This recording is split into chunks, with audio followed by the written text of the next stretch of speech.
And welcome back to a new project here at the Model Works. Hope everyone is having a great Monday. If you had the day off, as I did, hope you enjoyed it or are enjoying it.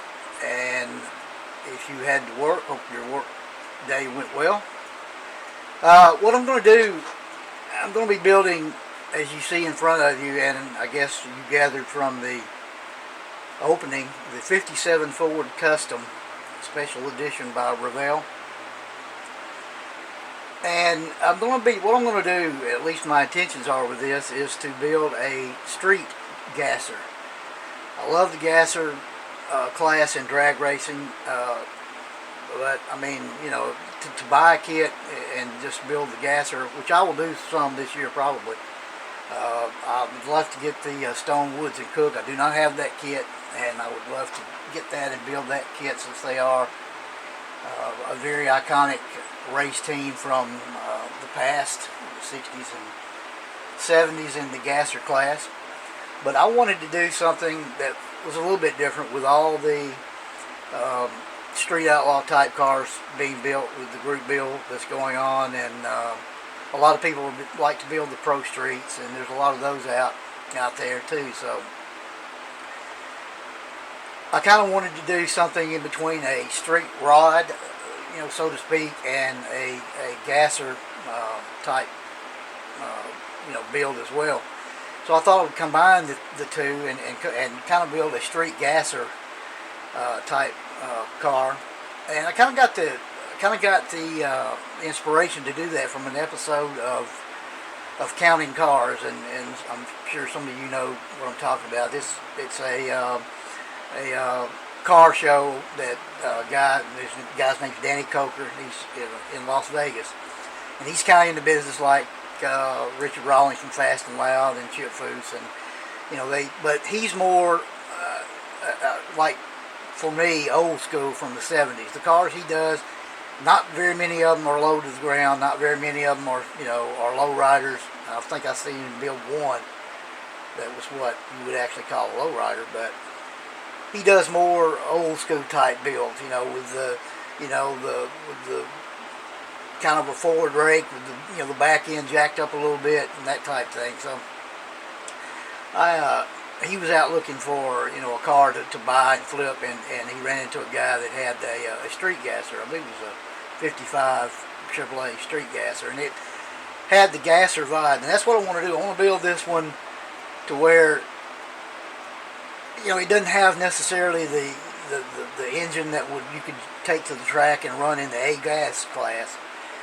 Maybe something along the B class or C gas class, one of those, something like that. I want the open headers look, but what I'm going to do is I'm going to fabricate something that you could run either open headers, or you could do a diversion valve in the headers, where you could run actual street exhaust, and you could flip back and forth from open headers to your street exhaust. And I actually saw that. I knew they had that. I knew it was possible to do that, and I saw that on Bitchin' Rides. Dave Kindig actually did that on one of the guys' Impala, where he could the valve, you could the switch you mounted inside the car. You could flip between open headers and street exhaust. So that's what I want to do with this one. Kind of, I'm not sure kind of which direction I'm going to go on the interior. I don't know if I'm just going to go with the basic interior and it just have the gasser vibe, or whether I want to do a roll cage. If I do a roll cage, it'll be a minimal roll cage, and maybe two racing seats. Probably the stock dash. I'm not sure. I'm in the preliminary planning stages of what I want to do, but the platform will be basically a street gasser. Kind of. I've got some stuff coming from Speed City Resin. I've got a spring package of four different sets of front springs at different heights, or would have the car at different elevations, whatever. some extreme, some not so extreme, and I'm kind of thinking mid range for this one. I don't want it real nose high, but I definitely want it to have the gasser vibe to it. And that's pretty much it. I'm not 100% settled on paint or color wise right now. It will probably be. I'm kind of leaning toward the Tester's one coat, bright aqua pearl. I kind of want to go for a color that's in that time period, but not necessarily. I don't want to go for.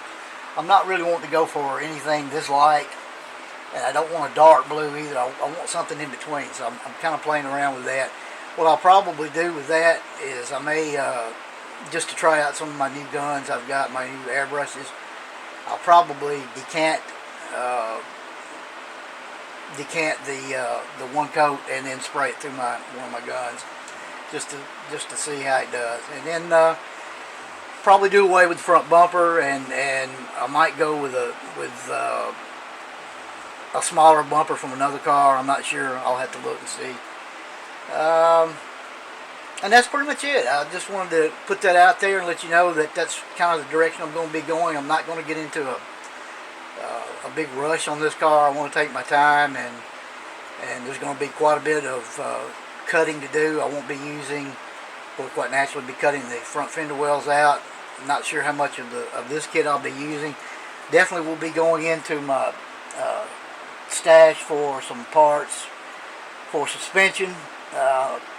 I've got I'm thinking about ordering a 9-inch Ford rear end for it. Not 100% sure on that. Just depends on what I come up with the engine. I've got 3 possibilities. Maybe a 427 camera, overhead cam, with injector stacks, or just a straight 427 big block with cone around, dual quad carbs, that kind of thing. So kind of undecided on that too. So anyway, that's where we're at. I won't take any more time. Probably be putting up another video here in a little bit about the 2016 box stock build. I had not intended to get into it, but I think I will, and I'll be letting you know what I'm going to be, what my entry will be for that. So that's all for this one. Until I talk to you again, take care of one another. May God bless you and your family. Don't take any crap from anyone. See you soon.